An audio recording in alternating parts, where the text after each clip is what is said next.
warahmatullahi wabarakatuh. Waalaikumsalam warahmatullahi wabarakatuh. Perkenalkan, saya Yani Susilowati, CGP Angkatan 8 dari SMA Negeri 3 Boyolali. Pada kesempatan ini saya akan melaksanakan pasca supervisi akademik yang pernah saya laksanakan terhadap rekan saya, yaitu Ibu Lulu, dalam pembelajaran agama Islam atau PAI. Selamat menyaksikan. Assalamualaikum warahmatullahi wabarakatuh. Waalaikumsalam. Selamat siang Bu Lulu. Selamat siang Bu Yani. Ini tadi sedang sibuk apa Bu Lulu? Tadi di bawah piket KBM Bu Yani. Piket KBM. Iya. Ya. Terima kasih atas waktunya ya Bu Lulu. Ini tadi saya mencari Bu Lulu untuk melaksanakan pasca observasi kemarin dari supervisi yang sudah kita lakukan kemarin Bu Lulu. Iya Bu Yani. Ada waktu Bu Lulu? Ada Bu Yani. Oh, terima kasih. Nah, dari obrolan kita ini nanti Bu Lulu, apa yang Bu Lulu harapkan dari pembicaraan coaching kita tentang supervisi yang Bu Lulu lakukan kemarin? Saya mengharapkan adanya perbaikan-perbaikan dalam pembelajaran yang saya lakukan dari Bu Yani sebagai supervisor saya dalam kegiatan pembelajaran saya kemarin. Nanti apa saja masukannya dari Bu Yani tersebut. Oke, siap. Bu Yani. Ya. Jadi harapan Bu Lulu dari obrolan kita kali ini nanti Bu dapat memperbaiki pembelajaran untuk kedepannya, begitu ya Bu Lulu ya? Iya Bu Yani. Baik. Kemudian untuk proses pembelajaran yang kemarin sudah kita laksanakan ya Bu, saya sebagai supervisor waktu itu. Nah, strategi Bu Lulu waktu Bu Lulu sampaikan pada pra observasi itu apakah terlaksana pada pembelajaran kemarin Bu Lulu? Ya, untuk strategi sudah saya laksanakan. Namun dalam perjalanannya ada sesuatu yang tidak sesuai harapan. Semisal penggunaan media pembelajaran yang mana diharapkan akan membuat siswa menjadi fokus dalam pembelajaran dan mempermudah dalam siswa mengikuti bacaan surat. Namun karena tidak semua anak dapat membaca materi terlebih dahulu dari rumah, ada beberapa anak yang tidak segera fokus dalam pembelajaran yang akan saya lakukan. Kesadaran anak bahwa saya masih kurang dalam pembelajaran terkait bacaan ayat Al-Quran, sehingga saya persiapkan terlebih dahulu dari rumah agar besok lebih mudah mengikuti, kemudian dan masih kurang dari pribadi anak tersebut. Jadi masih ada yang kurang gitu ya. Ya. Jadi Bu Lulu merasa bahwa kesiapan anak dalam mengikuti pembelajaran Bu Lulu itu masih kurang ya, Bu Lulu ya. Betul Bu Yani. Oke, baik. Kemudian untuk tujuan Bu Lulu, tujuan dari pembelajaran Bu Lulu sendiri itu apakah kemarin tercapai itu tujuan pembelajarannya? Ya, Bu. Untuk tujuan pembelajaran melalui model yang saya pakai ketika pembelajaran yaitu PBL dengan pendekatan diskusi dan menggali informasi. Yang pertama, peserta didik dapat menyebutkan hukum bacaan, kemudian yang kedua dapat menunjukkan bacaan surat Yunus ayat 40-41 dan surat Al-Maidah ayat 32 dengan benar. Sebagian besar siswa sudah bisa memahami hukum bacaan dan menunjukkan bacaan dalam surah Yunus dan surat Al-Maidah tersebut melalui diskusi dan bimbingan yang saya lakukan, yang mana dilihat dari hasil evaluasi di akhir pembelajaran yang saya lakukan. Oh, baik. Berarti kalau berdasarkan penjelasan Bu Lulu tadi, strategi juga sudah terlaksana meskipun tadi belum maksimal ya karena kurangnya kesiapan siswa. Kemudian kalau untuk tujuan pembelajaran sudah tercapai di situ ya Bu ya, meskipun ya belum maksimal juga ya. Betul, Bu. Jadi secara keseluruhan tujuan pembelajaran itu sudah tercapai sih ya secara keseluruhan. Nah, di sini dari pembelajaran Bu Lulu lakukan kemarin, bisa tidak Bu Lulu ceritakan hal baik atau praktik apa yang Bu Lulu rasakan atau mungkin bisa dipertahankan Bu Lulu untuk pembelajaran kedepannya begitu? Yang pertama dari persiapan pembelajaran itu perlu dipertahankan. Kalau mau mengajar ya segala sesuatu harus dipersiapkan ya. Kemudian dalam penggunaan IT dalam pembelajaran di era modern seperti ini yang mana saya sudah mampu untuk mengikuti dan juga agar memfasilitasi murid dengan perkembangan zamannya. Untuk hal yang belum saya lakukan dalam pembelajaran, yaitu pengkondisian kelas di awal pembelajaran, itu sangat penting sehingga konsentrasi anak dalam pembelajaran agar lebih fokus dalam menerima apa yang kita sampaikan itu sangat menjadi poin penting selama proses pembelajaran. Usahakan fokus anak terhadap pembelajaran tidak hanya di awal, namun juga dari seluruh rangkaian pembelajaran, anak tetap fokus terhadap pembelajaran yang kita lakukan. Terkadang di tengah pun juga butuh ice breaking agar anak kembali semangat. Untuk hal yang sudah saya rencanakan namun belum terlaksana, yakni adalah pembelajaran yang berdiferensiasi, yang mana belum bisa terlaksana dengan baik. Karena untuk hasil diskusi juga masih sama, manajemen waktu dalam pembelajaran juga masih kurang, sehingga kesempatan anak dalam presentasi mendapat tanggapan kelompok lain juga masih kurang. Gitu ya. Oke, baik. Nah, terkait penjelasan dari Bu Lulu tadi ya, di situ tadi Bu Lulu menyampaikan tentang pentingnya adanya ice breaking ya Bu Lulu. Kemarin saya belum melihat. Belum melihat adanya ice breaking ya Bu Lulu ya. Nah, di sini bagaimana kaitannya dengan ice breaking yang diperlukan kan ini untuk menumbuhkan semangat dan motivasi siswa. Kalau untuk pembelajaran berdiferensiasi sendiri Bu Lulu juga merasa belum maksimal ya. Nah, kalau untuk kekurangan itu tadi Bu tentang ice breaking yang belum ada, kemudian pembelajaran berdiferensiasi yang belum maksimal. Nah, ini Bu Lulu punya rencana apa ini untuk kedepannya memperbaiki kekurangan itu tadi? Ya, untuk rencana tindak lanjut saya nanti, tadi saya sudah menyinggung sedikit ya, saya harus banyak belajar berkolaborasi dengan rekan-rekan saya mungkin di MGMPS agar bisa mengembangkan pembelajaran yang berdiferensiasi. Kemudian aktif dalam mengikuti pelatihan-pelatihan terkait pembelajaran, yang mana tahun kemarin jujur saya agak vakum karena fokus dalam kegiatan PPG. Kegiatan MGMP sangat penting untuk pengembangan diri dalam pembelajaran. Iya Bu Lulu, betul. Nah, dan menurut saya Bu Lulu kalau untuk ice breaking itu nanti Bu Lulu bisa melihat dari YouTube, tutorial YouTube itu sekarang udah banyak Bu tentang ice breaking untuk SMA loh ya. Jadi tidak hanya tepuk tangan seperti seolah-olah anak-anak ya, atau Bu Lulu bisa memberikan cerita-cerita inspirasi, jadi menumbuhkan semangat bagi anak-anak untuk belajar dengan giat begitu Bu. Sedangkan untuk pembelajaran berdiferensiasi juga sudah banyak sih sebenarnya Bu tutorialnya ya, pembelajaran berdiferensiasi itu apa saja. Kalau di MGMP Bu Lulu sendiri? Kalau di MGMP insya Allah kami sudah berkolaborasi saling memberi masukan, nge-share bagaimana cara pembelajaran gitu yang berdiferensiasi. Nah, kira-kira Bu Lulu dari tadi yang Bu Lulu sampaikan, kira-kira rencananya kapan ini mau dilaksanakan perbaikan adanya ice breaking di pembelajaran, kemudian pembelajaran berdiferensiasi agar lebih maksimal lagi begitu?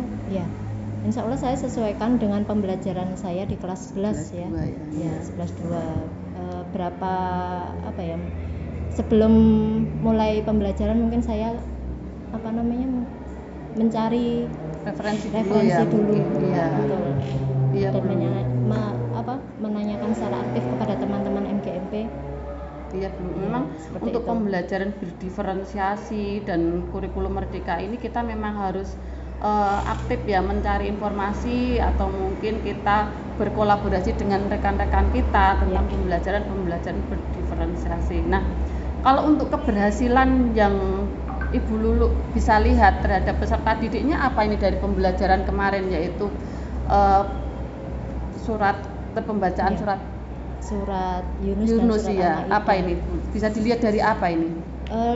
Pertama dilihat dari anak senang belajar agama dulu. Kemudian setelah itu bagaimana mereka membaca ayat Al-Quran.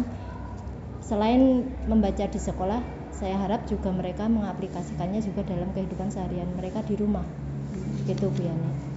Jadi keberhasilan anak-anak terhadap pembelajaran PAI yang Ibu Lulu lakukan kemarin itu adalah apabila anak-anak itu dalam pembiasaan di kehidupannya itu dia rajin membaca Al-Quran begitu ya Bu. Jadi tidak hanya di sekolah saja, di rumah pun juga mereka bisa membaca setiap hari. Inginnya seperti itu. Bagus ya.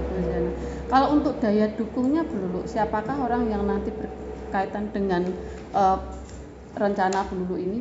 Ya pastinya rekan-rekan MGMP, MGMP AI, kemudian ya. rekan-rekan di sekolah juga, ya, dan terutama pasti siswa.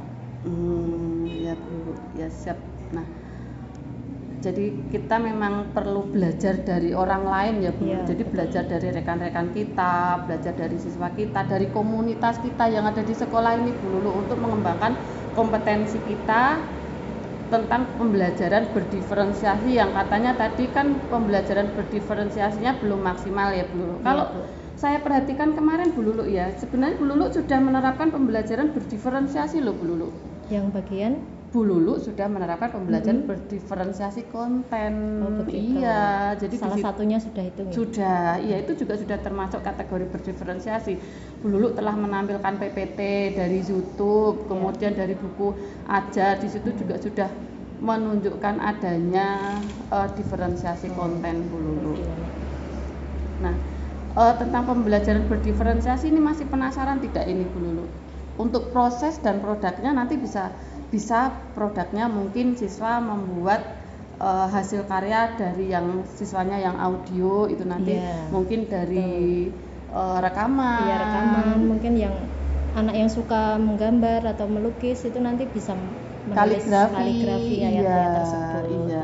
Dulu pernah nggak kalau untuk yang siswa-siswa yang memiliki minat belajarnya audio itu dia mengirimkan rekaman begitu? Sering Bu Yani. Oh, iya. Sudah sering.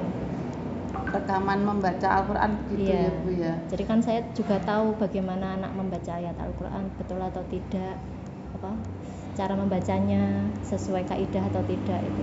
Iya betul Bu. Jadi itu merupakan salah satu contoh diferensiasi produk Bu. Jadi nanti siswa bisa mengirimkan rekaman saat dia membaca Al-Quran, atau mungkin dia mengirimkan kaligrafi tentang tulisan Arab dan sebagainya itu Bu. Betul. Jadi itu merupakan diferensiasi produk. Nah, dan saat pembelajaran itu saya cermati Bu Lulu juga sudah memberikan ini pembelajaran sosial emosional. Mungkin Bu Lulu belum mengenal itu. Jadi pada saat awal pembelajaran Bu Lulu di situ sudah menyapa kepada siswa, kemudian menanyakan kabarnya.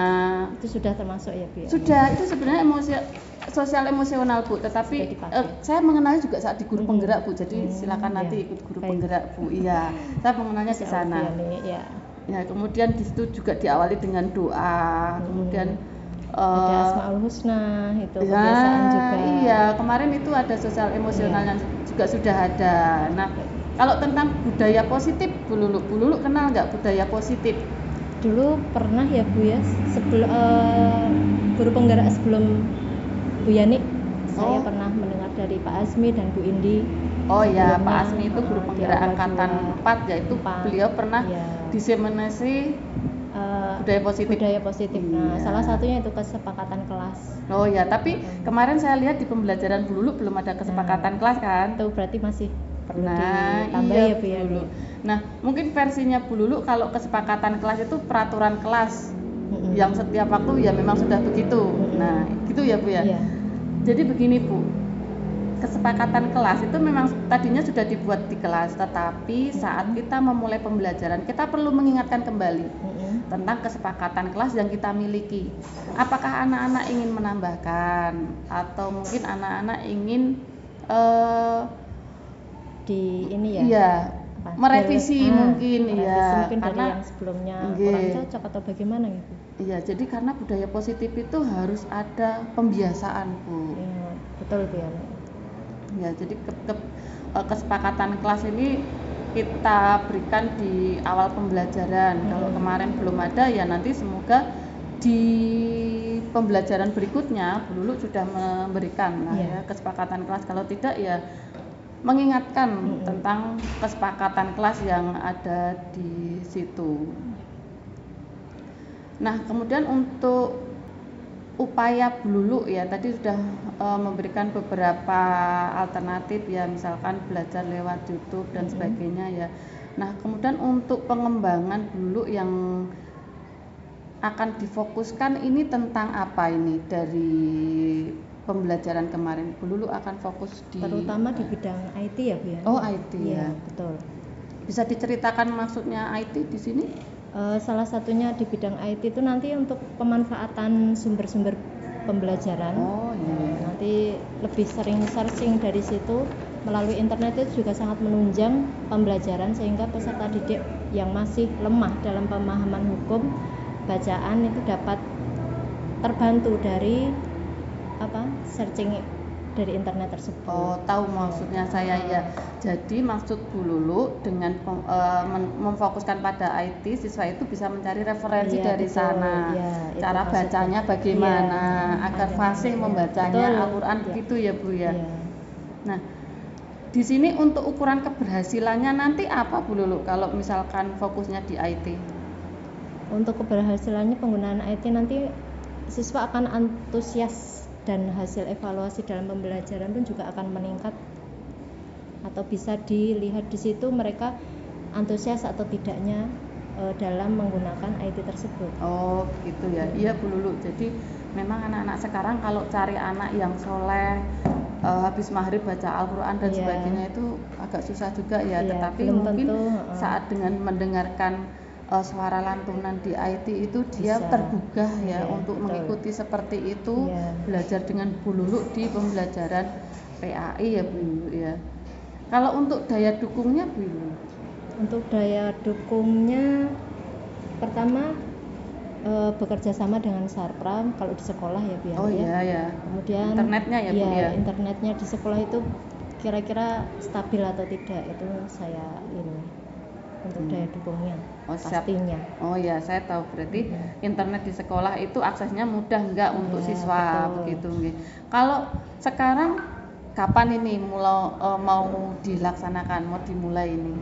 Secepatnya ya Bu ya, pembelajaran selanjutnya mungkin. Oke. Baik Bu Lulu, luar biasa sekali ya, ternyata pembelajaran PAI itu yang tidak terasa ternyata juga termasuk pembentukan akhlak siswa itu sendiri ya. Jadi tidak semata-mata hanya pelajaran biasa, tetapi itu hubungannya dengan yang di atas juga ya. Bagaimana cara dia sholat dan membentuk karakter dia. Iya. Nah, baik, luar biasa sekali. Dari kegiatan yang sudah kita lakukan ini, apa yang Bu Lulu rasakan ini? Ya tentunya pasti senang gitu ya nih, yaitu menambah wawasan dan keilmuan.